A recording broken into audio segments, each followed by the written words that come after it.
Hello, friends. Welcome to another Berserk discussion. This one should be interesting, as it always is. But we're here to talk Volume 25 with Joe and Dan. Joe, kick us off, please, with an introduction. Tell us about your important week coming up. I'm JCM Byrne, or call me Joe. I'm an author. My new book, Partial Function, which is if Taken had starred Michelle Yeoh and taken place on a Jurassic Park-inspired cradle. Or the tagline is, it's a mom with a very particular set of skills.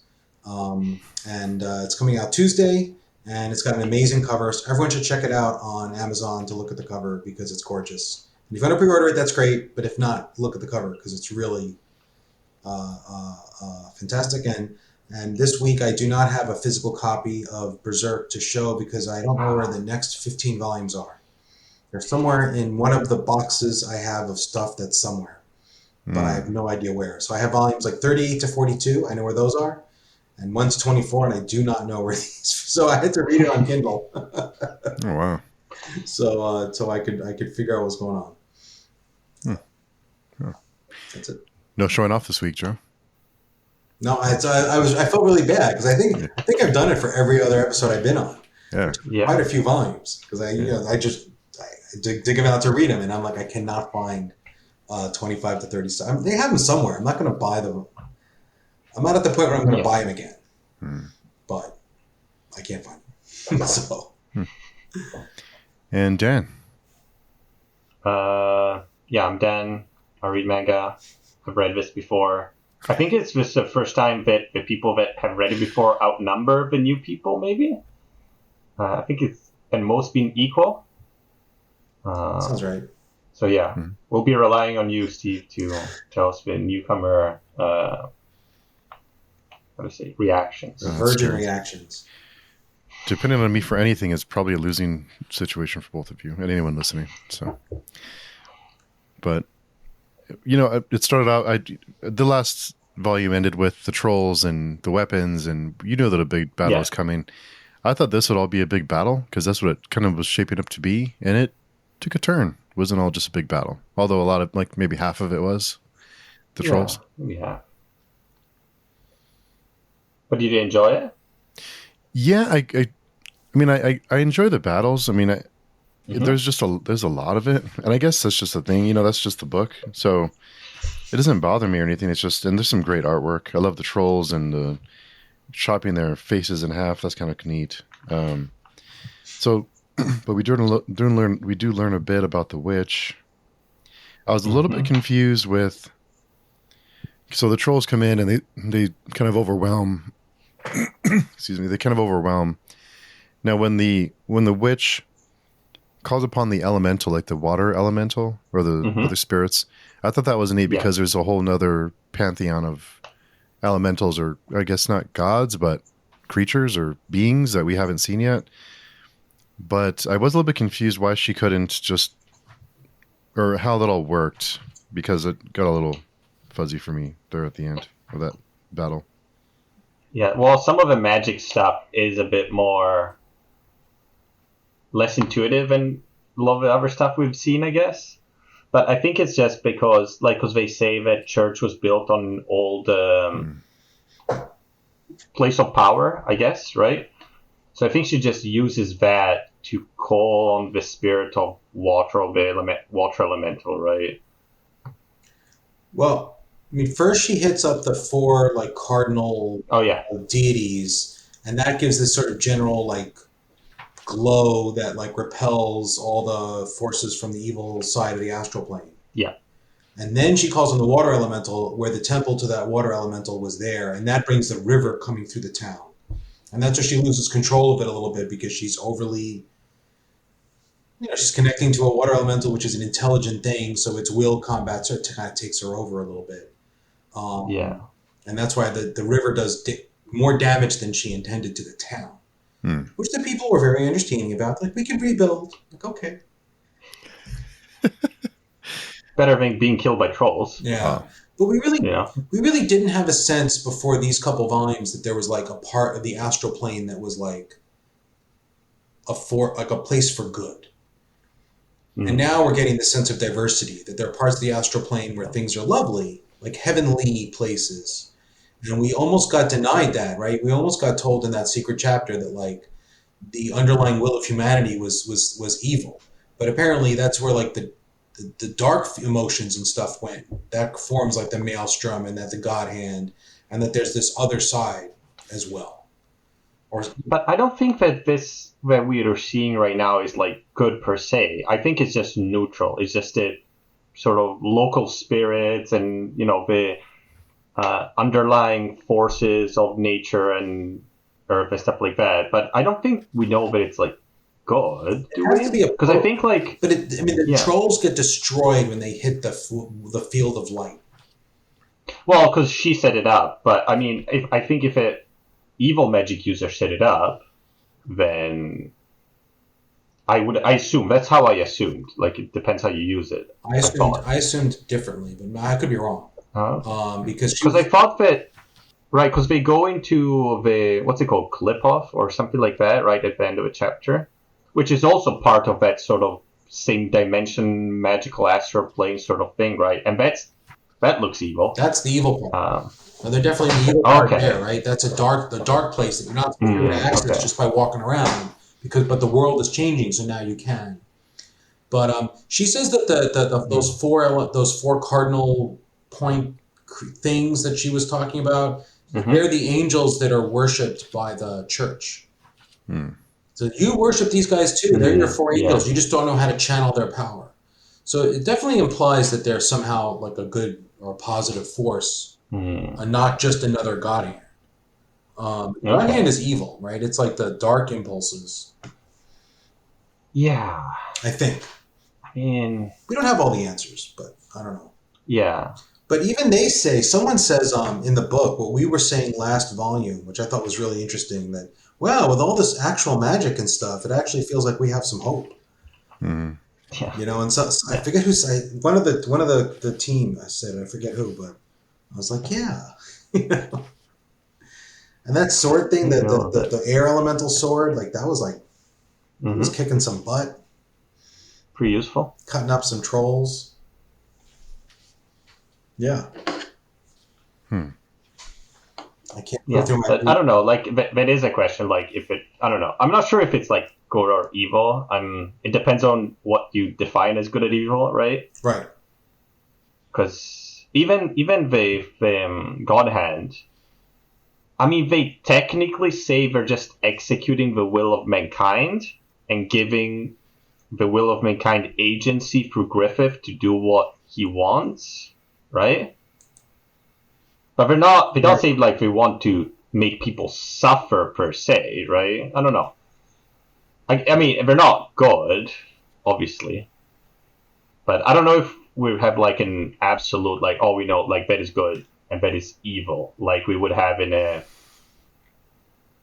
I don't know, like a Christian sort of standpoint, very defined good and evil sort of thing, right? Yeah. I don't know. Yeah. Well, I just looked at the secret chapter because I was trying to find something else, and I accidentally read a piece of it again. And it does say something about it being formed from the dark impulses of humans. Okay. But I didn't read it super carefully. But this is, I'm trying to find the reference, and I'm not.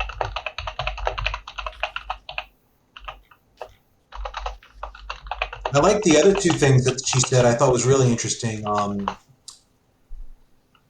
She said maybe Guts is as strong as he is because he's lived so long on the interstice between the physical and astral plane, where will has an increased impact on matter. Maybe that's why he's as strong and superhuman as he is. Like he's got this unshakable will and drive. And a normal person, you get pretty strong from an unshakable will and drive, but there's a limit. No one's running 8-second 100-meter sprints, right? Like your body can only do so much, no matter how unshakable your drive is. But because he's lived in this sort of non-fully material place, maybe he is superhuman. He's turned himself into something. So do you think that now that we're getting like the fancy world into the real, Guts is becoming more powerful because of this, even? Maybe, or yeah. I mean, she implies that. Yeah. Right? Because she, or at least that he's stronger than he would have been if he'd spent his life on the physical world, even training the same way and feeling the same way. If he'd been in the purely physical world, yeah, he'd be really strong, but he wouldn't be quite what he is. I mean, that makes sense because like it's after the eclipse that he really becomes like, he wields the huge sword and everything, right? Yeah, he becomes a step up. But do you think that he sort of planned it, or now he's like sort of like, oh, wait a second, this is a good excuse that, to justify what happened before. Before I just thought it was cool, but now I'll just write it this way because I got this good idea. It does feel like he's suddenly gotten to a point where he's like, I got to give these guys a chance. Because if he didn't, then he really should just have Guts die somewhere in the next few volumes. Because he's going after, things that are so far above him that, to have him just continue just battling hopelessly. Maybe even Miro was like, I can't pull this off for 20 more volumes. I don't know if he planned it. That's a good question. Because all of a sudden he's like giving them... we didn't really have a hint that he was getting like magical swords and like hinting that he has superhuman powers. Like we didn't really see that before, like these two or three. We saw Shirky before, right? The witch, but we didn't really know where... This is all pretty recent developments. We didn't have hints of this like 15 volumes ago that I saw. Or if there were, I missed them. I don't think we did. So maybe he's decided he wants to transition away from being a horror manga and give us like a little bit of... It's pretty dark at the end. It's pretty dark, but it's not... but there's some hope, right? It's not... We're up against insurmountable odds and that's just how it's going to be. We'll keep struggling and then we'll fail and eventually die, right? Because that's kind of how it was. I felt before. Like in the eclipse and stuff, no one had a chance. Yeah.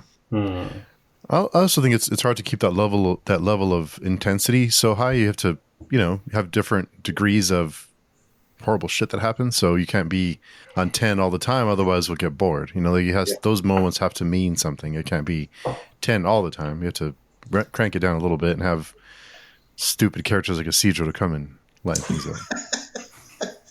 Well, you get a bit more of him this chapter. Oh man. Why did that old man have to save him? Why did you do that, old man? And then he still gives him shit after. Like, he saved your life. Yeah. Don't give the guy a hard time. Like, just tell him thank you. And he gave him a sword, a cool sword. Pint-sized. Yeah. Yeah. Good for him. He's a little shit. He is. Yeah, even when he's sulking after because you're like, oh, I didn't do anything. It's like, oh, just be, you helped out a little bit, be happy that people are safe and everything worked out fine. It's like, no, I needed to be the hero. I guess he's a kid. I guess. But I think if you're facing rapey killer trolls and you survive, you'd be like, I'm glad I'm not dead. Like, yeah. But yeah, he's the worst. That character's the worst. Fair enough. Yeah. I mean, it does, how do I say, it does make things less, well, it contributes to making the threats feel less dangerous, I guess, to me a bit, and less serious. Yeah. I don't know. Because he's not like, he's not like shaken by it or nothing, like he wasn't close to anything really bad happening, I feel. But, I don't know. I think was it you that last time you were like, oh, let's hope that this arc doesn't have any sexual assault or anything like that. I think you said something like that. Yeah. Well, you should have known better. It's Steve's fault. That's why the trolls did this. Yeah. Yeah. Yeah, I just a bit horrifying. Sorry, go ahead. I just found the passages where Shirky is calling on the kings of the cardinal points. Okay. Her language is very much like, blessed king of the west. Then, oh, blessed king of the north, it is for thy rule that all living beings of the earth rejoice. Blessed king of the south, brilliance greater than everlasting flame is thy majesty. I mean, it's not neutral language she's using. Yeah. So it makes it seem like they're almost like a counterpoint, but maybe not. I don't know. but not. She's not using language that makes them sound neutral. Okay, yeah. I skimmed I that. just sort of interpreted Sorry. it as like, they're more like, I'm thinking more like Japanese deities or something like that, which are like strong, powerful beings, but they're not gods in the sense of how other theologies interpret them. You know what I mean? Yeah. And they're like gods that you petition to, but there might be, or like ancient Greek gods or ancient Norse gods, stuff like that. Like they're good in the sense they help you, but they can also be, capricious sometimes. Let's say, but not necessarily like, oh, they're just pure good. Right. That's how I interpret it. But again, I don't know. I don't remember even what happened after. So maybe it's explained more later on, and we'll see. Yeah, definitely not here. Yeah, not in this volume, but yeah. I mean, I remember we get more discussion on this stuff in the future. I don't remember what it exactly is. I think the first time I read it, my eye glazed over those parts, I think. Oh, I did too. I was like, oh, I need the fights. Oh, she's chanting. Okay, skim. Yeah. I think so. But now I'm reading a bit more. Yeah. I already know the fights. And we had the annoying priest, magic is bad. We have to succumb to God's will. And I'm like, this guy again. Yes. And we haven't seen him before, but yeah. I mean, this attitude, Yeah. It seemed like he was there to develop Farnese's character a little bit, because she starts to see like, that's who I used to be. So I think it seemed like he was there for her to reflect and for her to kind of like, oh, I was an asshole. Like, okay, like that was me. Yeah. But so she's starting to round out a little bit more, which is nice. Yeah, I think he's a plot. Yeah, like you said, he's a plot point. He's not a character. 100%. Yeah. But even Farnese, I almost felt like her shift in this volume almost seemed too abrupt. Like she was such a cold ass bitch so long, and now all of a sudden she's like, "I was totally wrong," and it's like, okay, you were, but that was fast, or it just happened very suddenly. We didn't have like cracks in the chinks in the armor, cracks in the armor, and then I don't know, but it's good. Yeah, she's caring for. It's almost like mothering Casca, almost like caring for her, like a caregiver almost, because she can't do anything. Yeah, it would have been more interesting, like you said, Joe, if we've seen still some remnants of her old, because she's like, well, I lived all my life like this. It's hard to change everything about me so quickly. So maybe she would, some distrust of magic or some other prejudice or something like that. But I guess, you can't put everything in.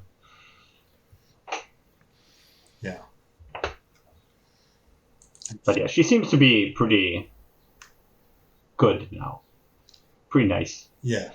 I think she's trying her best. Genuinely, seems to care about keeping Casca safe, which is, all we want of her. True. Well, they're not safe, but she's trying. She's genuinely happy to, right? She's like genuine effort, right? It's all right. We'd like her to be better at it, but right? But she's not like, oh, I should run away and save myself. Like she doesn't have that thought. I like this ogre thing with the eyes on the bottom of his nose. Yeah, is interesting design. Yeah, I was going to ask, is that common to be kind of, I don't know, suggestive with other creature designs, or because it's there's been other ones, but this is pretty on the nose. No pun intended. Yeah. No pun intended. Yeah, pretty gross. Yeah. It doesn't even look like a Japanese ogre, right? So it's not like it's inspired by that. I don't think so. It looks like a pig more than anything, I think. I think it's just, Which is, a pig, if you think about it, often ogres, at least in manga, are represented as somewhat pig-like. Almost like an anteater, almost, or like some of the long snout. Yeah. But Miura's always done this, right? A lot of his monsters are just, particularly grotesque. Mm-hmm. He really makes them gross. A lot of them are somewhat phallic. A lot of them are somewhat phallic. A lot of them have like weird, disturbing proportions. Yes. The 3 fingers on the hand.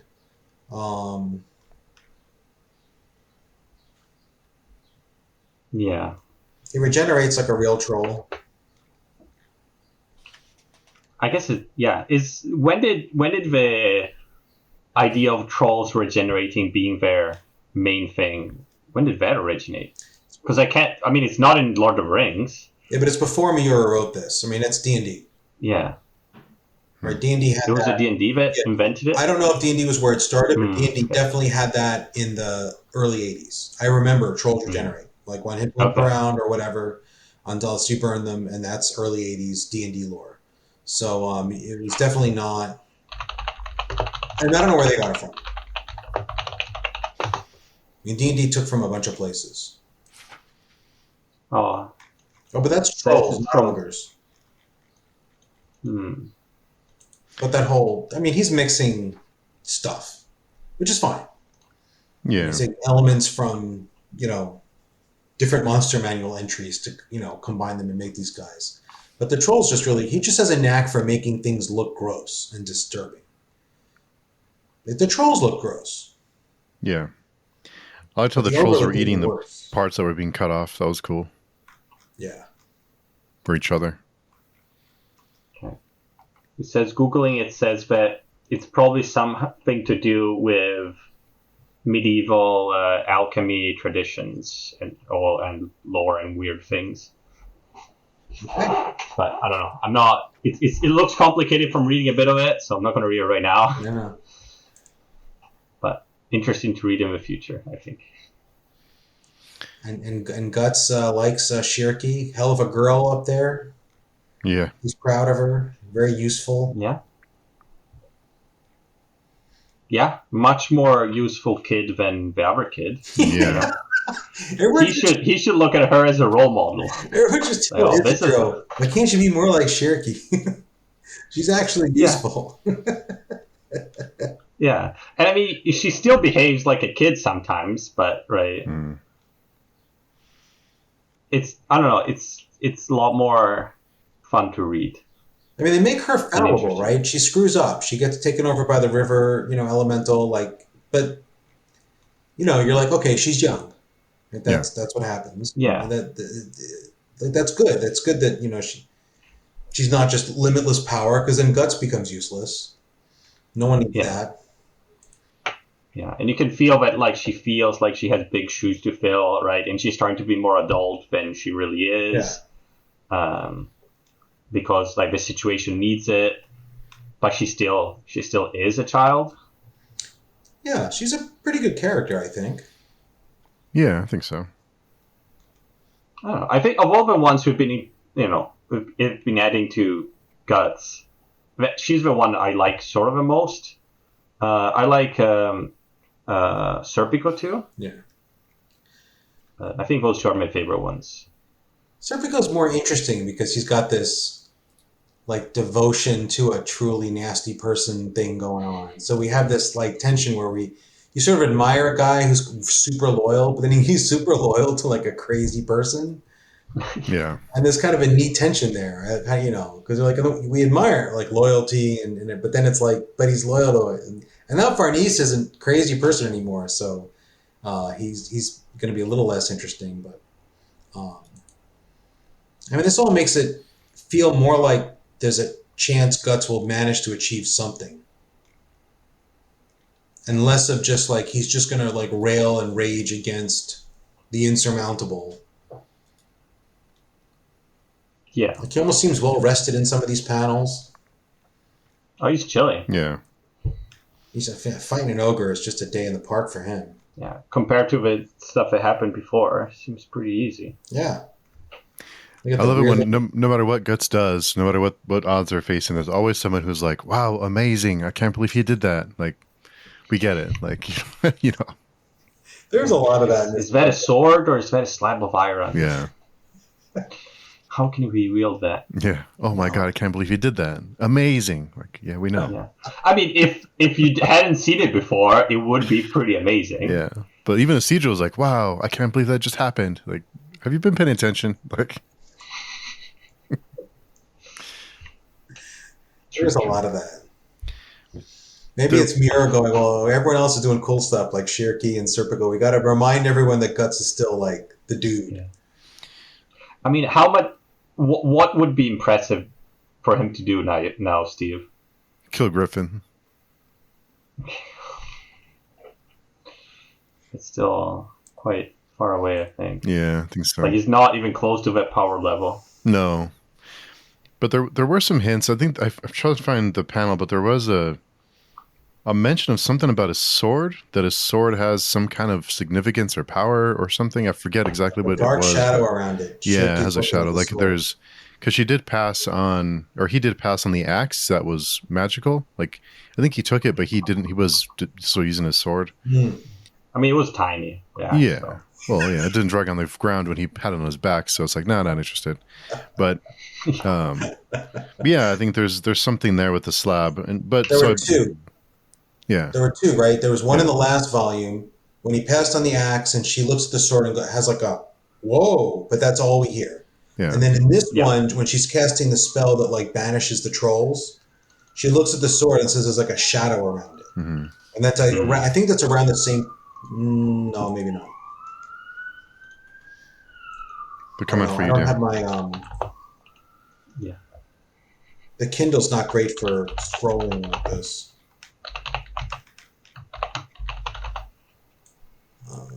Chapter. Yeah. So, do you think that the sword was always magical, No, I don't think so. or is it magical, or what's going on with that? Maybe he's channeling something through the sword, or this. Because I was thinking back to when he got the sword. This sword from, was it the blacksmith? The one that. So, I don't remember anything magical happening there. So it must be something. His interaction with it, that it has. I don't know, or maybe something else happened along the way.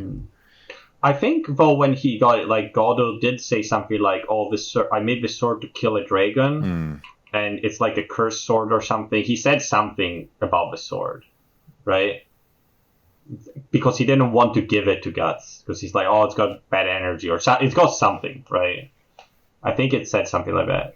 Because no, was it the sword that he made it, and then the guy that he made it for tried to kill him?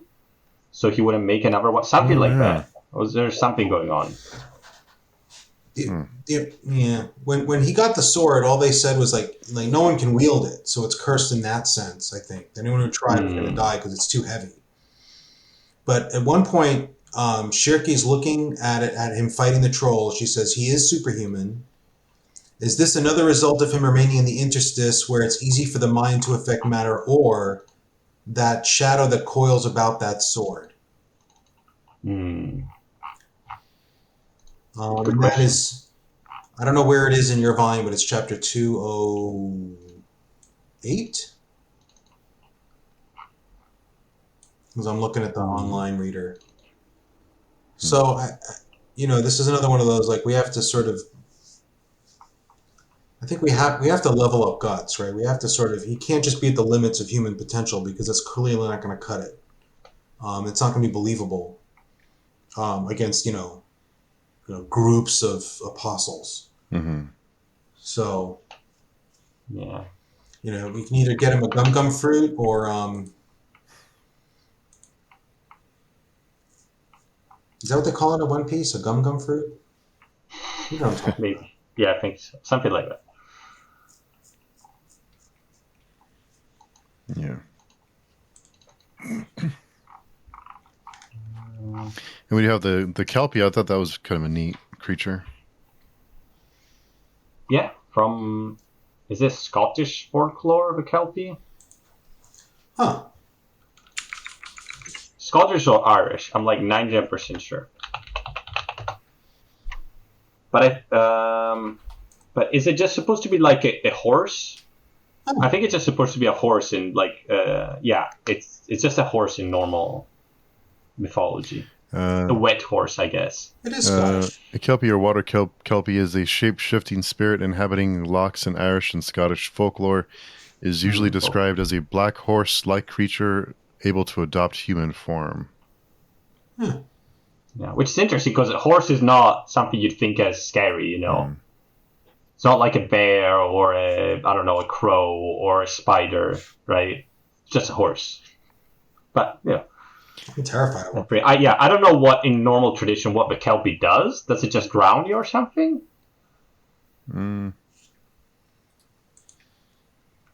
Let's see. I don't know. Maybe it's like the kangaroos in Australia. They just drown you in the lake. Some accounts state that the Kelpie retains its hooves and when appearing as a human, leading to its association with Christian ideas of Satan, as alluded to Robert Burns in his 1786 poem addressed to the devil. Okay. So it's a devil. Interesting. But yeah, it's not a norm. It's like a more exotic monster for Miura to take from Western folklore, I think.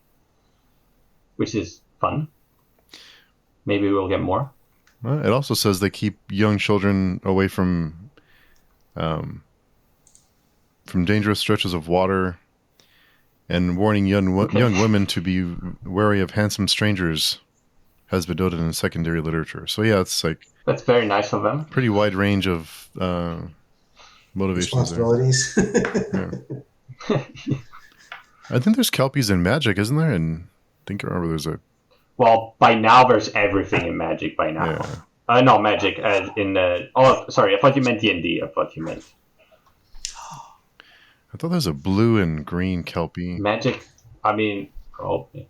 Yeah, there's river Kelpies. There's a few different ones. Trapjaw Kelpie.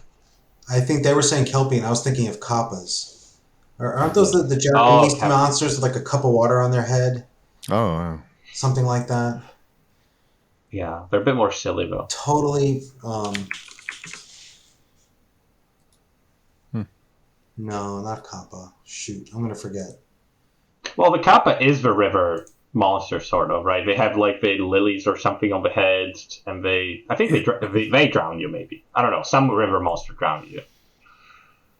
I don't know, but they're like more like ducks or something like that. Oh yeah, that is from Japanese folklore. Yeah, it is from Japanese folklore. Yeah. See, this thing almost seemed like it had a little bits of that because this is like a water creature controlling water. Yeah. But I think it's a pretty fun design, like the way he drew it. Yeah. It looks very alien. Yeah. I Mm-hmm. think more than a lot of other monsters, just because it's like, a lot of the other monsters we've seen are bipedal, so you sort of associate it. It's like, oh, it's some humanoid sort of thing, but he's not. Like, this is not a humanoid monster, so it makes it even more weird, I think. Yeah, I do kind of feel like as an artist, he just comes up with creepy images and he sticks them in the story on some level. Yeah. Right? Like some of these guys, like they don't really need to be anything in particular, but they look interesting, and he's an artist. This is what artists I know do. They sketch, they come up with creepy or whatever, like cool looking or creepy looking images, and then they use them. So these definitely fit. The ogre fits. The trolls fit. I wouldn't be surprised if the art on some level like led the way. Yeah, but it is interesting. There are some like works of literature or just works which are like, the art came first. It's like they drew, oh, that looks cool, and they have a bunch of things which look cool, and they're like, oh, this could be something. Yeah. Right. I don't know. I just recently, last year, but I'm finally getting the miniatures for a project, which was like came from an artist, which was just drawing things which look cool, some mix of World War I and like devils and crusades and stuff like that. And then he was like, well, all this stuff, I'll just write some lore for each of the things. And then everyone was like, oh, it's pretty cool. So it's like, oh, now I'll make the miniatures, and now people are like, oh, I want like a whole world and role playing game connected to this because the imagery looks so cool, right? I think that's how Warhammer. Yeah, that could be it. Yeah. Didn't Warhammer start with figures, and then they wrote the lore in the books afterwards? As far as I know. True. Yeah, didn't they make Lord of the Rings miniatures at the beginning? They made miniatures for some other stuff, and like D&D miniatures and stuff like that before they started doing Warhammer stuff. But yeah. And yeah, all the designs of when they go into the cave, right? All those designs look very like stuff you see in documentaries from under like the bottom of the sea or in like caves where there's no light ever, right? Very alien and creepy. They're pretty cool. I like those parts. I like the drawings of those parts. That's very creepy stuff. Yeah, and there's the nose guy. He's you, you don't know Steve, but he's like famous in the Berserk forums. Like everybody loves him. Really? Oh, really? Why? He's like a walking nose. Because he's so stupid. Oh. Yeah, it's literally so just like walking. I think what's it called? Like schnoz or something. It's got some stupid name. I don't know. I remember some post reading or in the Reddit something like, "Oh, our Lord and Savior schnoz," or like he's really Griffith or something like that. He's the key. Yeah, it's like so stupid, and you're reading the manga. It's like this sort of horrific thing, and then you turn the page, it's like just the nose. My nose's legs. Yeah. Yeah. It was kind of weird. It's pretty funny. It was pretty funny. They should just adopt him and take him on their adventures. As their mascot. That would be the best. Mm. It would be. But yeah, they're like heading into this cave, and it seems pretty interesting. I don't know, like a different environment. Can say that. Yeah. So yeah, well, I can promise it's going to be interesting in the next volume. What is going to happen? I'm not going to tell you what's going to happen, but it's interesting. So there is something that is a little bit annoying to me, but it seems like they use Casca as a way to they use her to be captured or in trouble to go to the next adventure. Like she falls in the water, her and Farnese fall in the water. They get carried away on a log by a bunch of trolls who can't touch them because they're protected. That's convenient. And that kind of leads them to the next waypoint. Like they've used it a few times now. Like just Casca's in trouble because she can't do anything on her own. So let's go save her. This is the next thing, you know? Yeah. It's a damsel in distress trope, isn't it?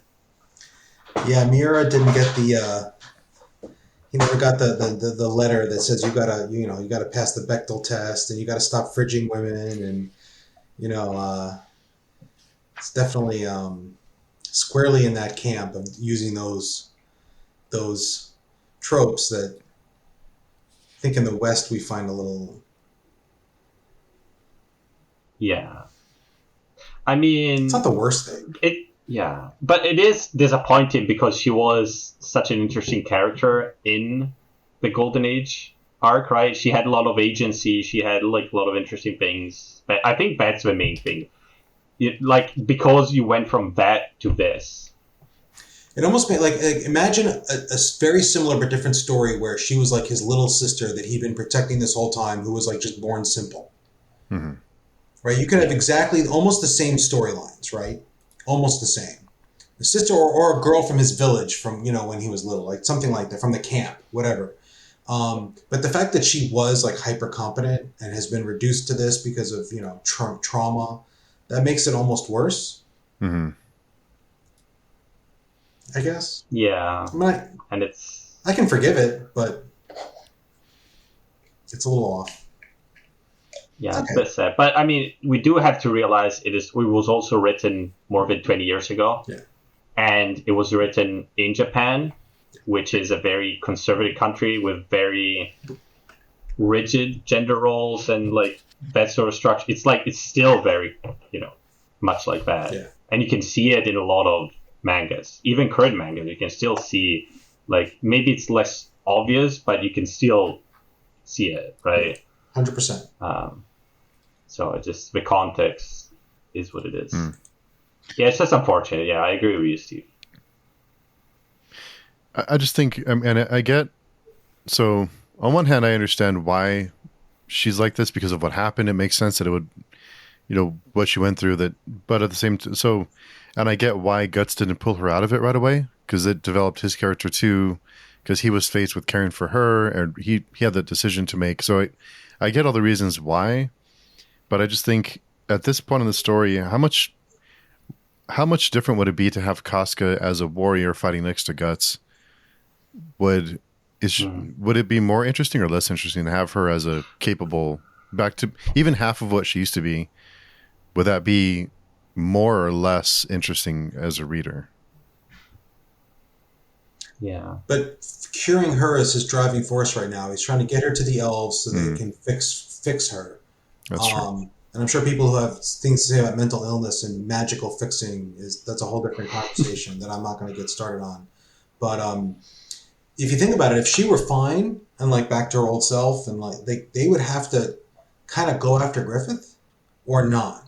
And if they didn't, you'd have to have a really good. That's true. You'd have to have a really good. That means they're never going after Griffith. Yeah. Right, and then that would almost have to be the end. Like almost the manga doesn't work right now. Or they'd have to go after Griffith, and then we'd have to have the boss fights and the go after Griffith fights, and that's a much more limited sort of storyline. Well, I guess they could be going to the elves to seek for a way to stop Griffith. They have a much more traditional storyline, like a much more typical action adventure, manga type. We have to find the MacGuffin that will stop Griffith, which is in the Holy Land behind the Elven Kingdom. And that's just, we've seen that before. Maybe that's it. But maybe if we had Casca, we could have skipped on having Isidro and some other characters. Yeah. And it could have been useful to explore more like recovery from trauma and stuff like that, right? It would have had to be more nuanced, let's say. It would have been a bit more challenging to write, I think. But it could have been. I mean, he could have done it, I think. Yeah, but this way we get to see Guts making a very deliberate choice to go against his rage. He's not just charging headfirst after Griffith. He's taking care of someone else. And if Casca doesn't need taking care of, then you lose that tension in Guts. He just becomes a monolith again. Which isn't necessarily bad, but it's a different kind of story. Yeah, that's true. I still don't like it. I fundamentally dislike the whole Casca storyline. The whole, she got raped, so now she's like, reverted to a 4-year-old. Like, come on. But I think just even just some progress. I think I'd be happy just some progress, like just for her to like form words. Yeah. Closest we saw to progress was she cut up a bunch of guys who were trying to trap her. Yeah. Had a flash of confidence. Well, she does seem to be detaching a bit to Farnese. Mm-hmm. There seemed to be something there, right? A bit more of a relationship, I guess. But yeah, still there. Yeah, but she's done that before. She's attached to other people. Well, did she? I guess maybe the prostitutes, maybe. Yeah, I feel like she did, but I don't know that she ever did enough where like she would stick around if no one watched her, right? Like that's really But now it feels like she's getting there. So I think you're right. I take it back. I think you're right. I think that is a change. It's a small one, but a change. Yeah, I feel like you said, though, rather her be an actual character. To be honest. We'll see. What can you do? We'll see. I do remember reading this the first time and thinking by now she should be getting better, and it not happening, and me being like annoyed, right? Like the first time. Okay, yeah. So, I think to your thing, but I forget. Just drawing weird stuff and throwing it on the page is kind of like what this cave is. It's just like what weird things can I think of. I think he just watched the documentary before and he was like, "Wait, that looks cool. Yeah, I'll just draw that shit." Yeah, feels like a sketchbook he put together when he was high. Yeah, reading H.P. Lovecraft and having a good time. Yeah, it does feel a bit like that, I guess. Yeah, Cthulhu. weird. It does remind me. No, you know what it reminds me? It reminds me of that shitty movie Evolution from the early 2000s. You remember that movie? Evolution. The ones with there's a meteorite that arrives on Earth and it starts growing all these weird things in the cave, and they defeat it with shampoo or something. It's not a good movie, but it is. I thought it was pretty. Was it called Evolution? Oh, the Ivan Reitman? Is it Ivan Reitman with? They defeat it with shampoo. I think so. Yeah. It's Evolution. Yeah. Evolution movie Cave. Let me look. Yeah, if you Google like Evolution movie Cave, it looks like it looks a bit like that. You see all these weird monsters, like sort of prehistoric or from caves or stuff like that. I mean, it's a fun movie to see, like weird CGI from the 2000s with weird monsters. It's not a good movie. Looks like it might be fun. No, it's fun. It's fun. I do recommend it. Cool.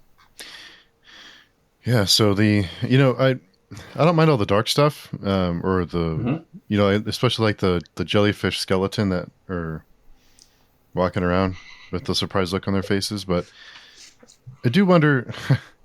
I don't mind do we need more rapey creatures? I mean, more orgies? I don't know. Yeah, why can't they just eat them? Why can't they just eat them like normal trolls? Like, what's going on? Yeah. Why can't they just be normal? Why can't we? Yeah, why can't you be normal? You feel like you're like shaking the trolls. Why can't you be normal?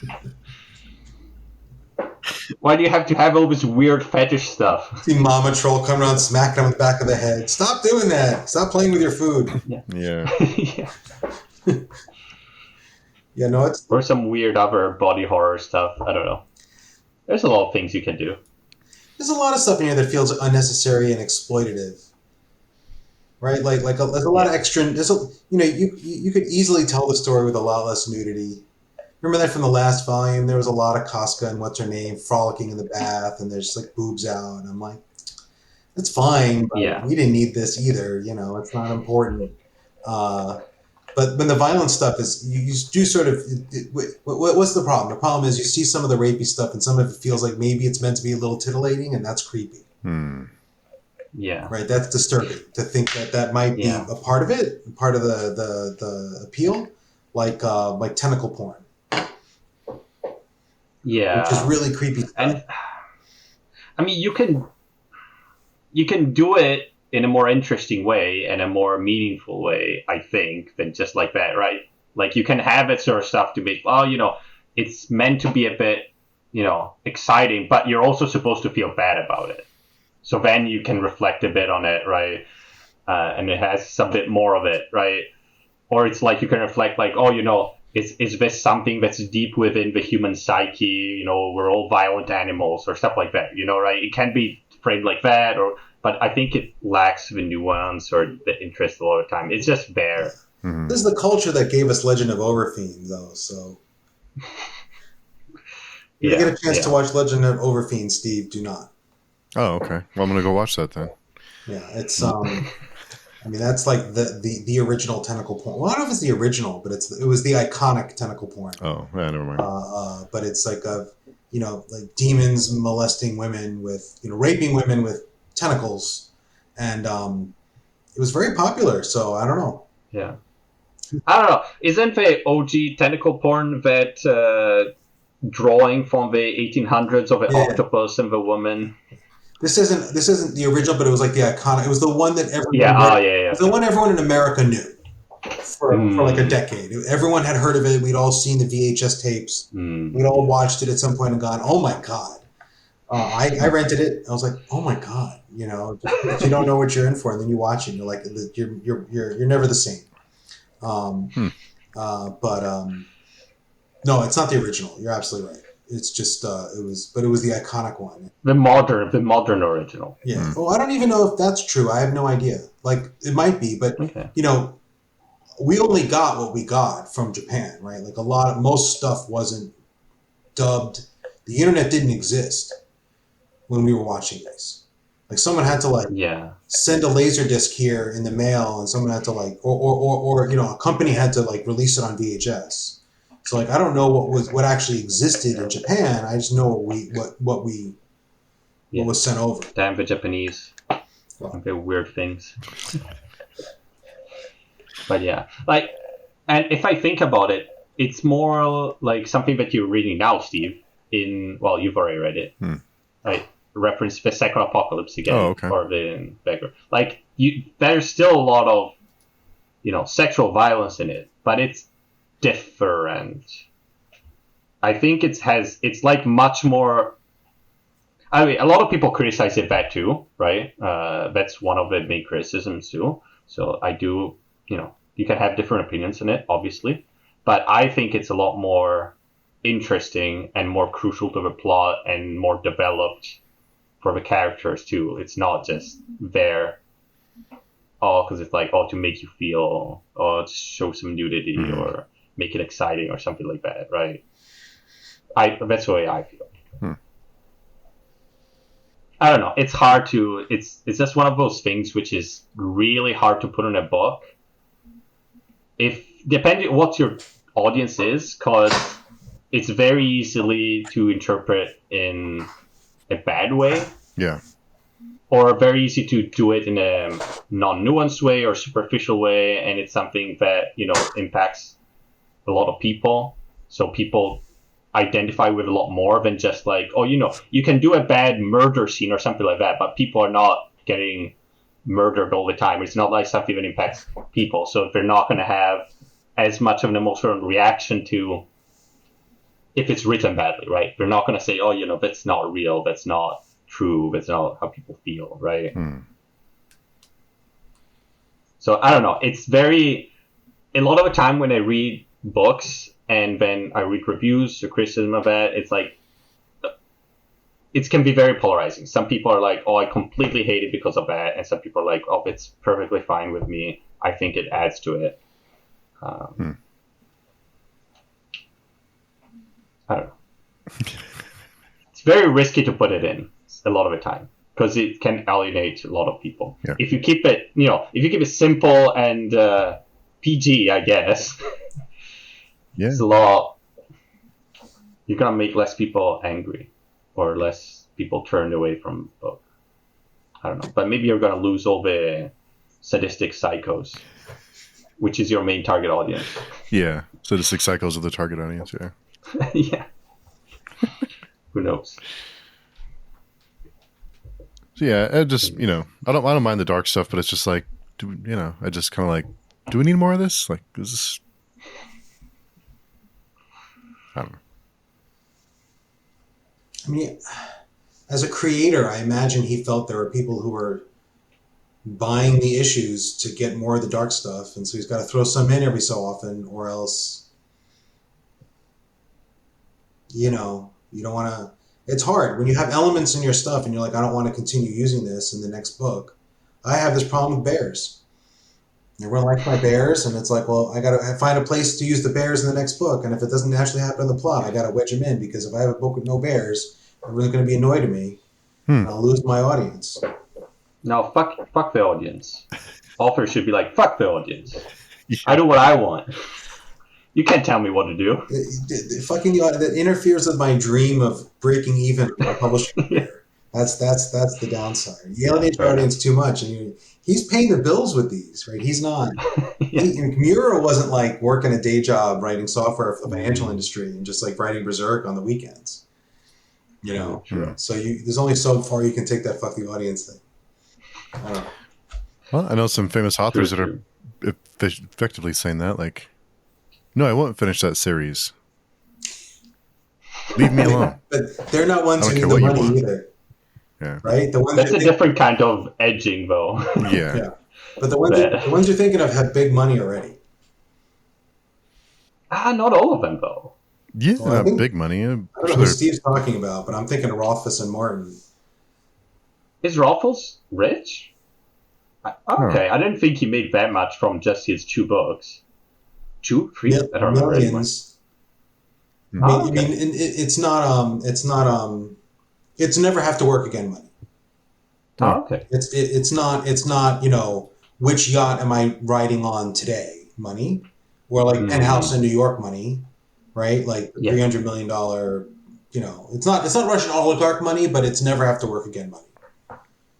Yeah. I see. Yeah. Yeah.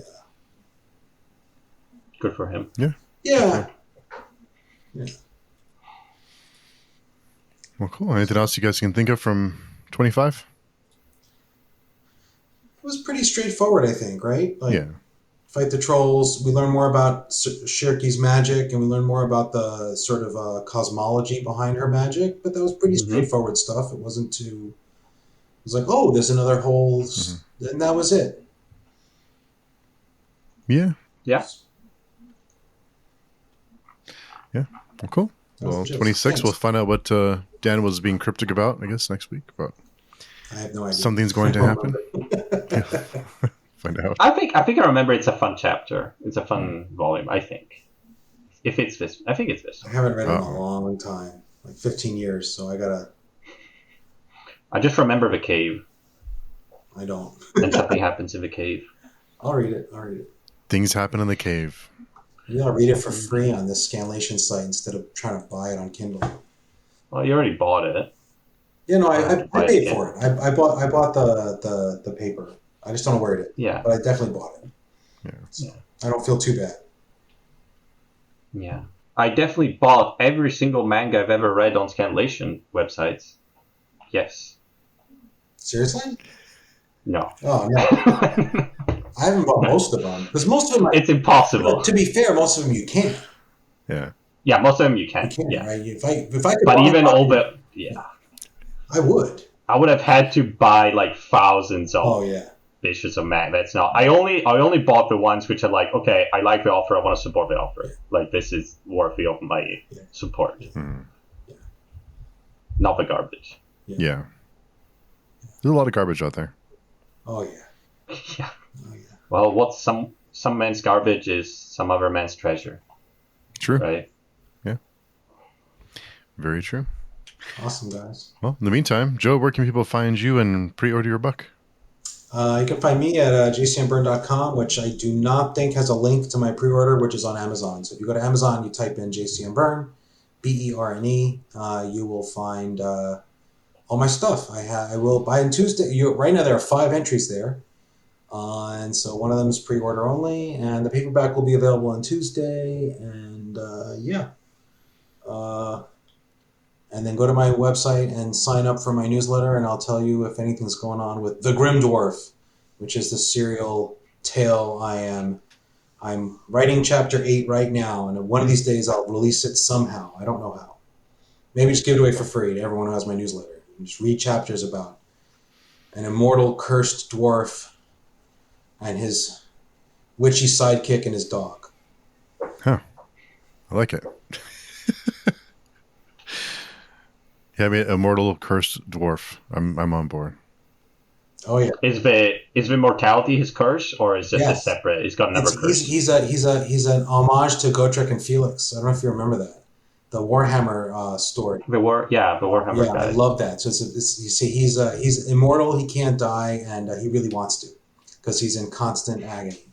So he runs around getting drunk as much as possible, and getting into unwinnable fights whenever he can, which he always ends up winning, because that's the joke. And then he's terribly upset about it. That was the goal. What does that make you think? What's the? Isn't there a sci-fi book or something? There's like a guy in constant agony, but he's immortal and can't die or something. It sounds familiar. I probably stole it. Is it the one that's like forgot and stole the idea from there? I don't know. What is it like? Like I have no mouth, and I cannot scream. Something like that. I have no mouth, therefore I cannot scream. Something like that. I thought I remembered something. Big memories. Absolutely not saying that this is an original idea.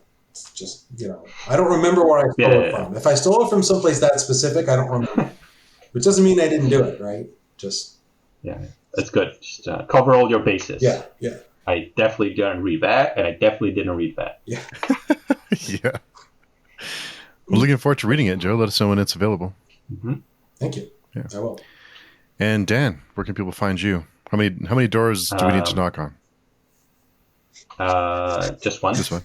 If it's the right one. Yeah, that's a problem, right? Yeah. Yeah. But yeah, find me Patreon forum, DNFire17. It's the only one with that username on the forum, so definitely me. Awesome. It's easier than knocking on doors forever. Depends who you are. Yeah. Depends Depends how if you're a much. person with no internet access, then it's really hard. It's true, yeah. It's very true. Struggle. All right, everybody. We'll talk to everyone next week. Stay away from caves. Thanks for hosting, Steve. Appreciate it. Yeah. Okay.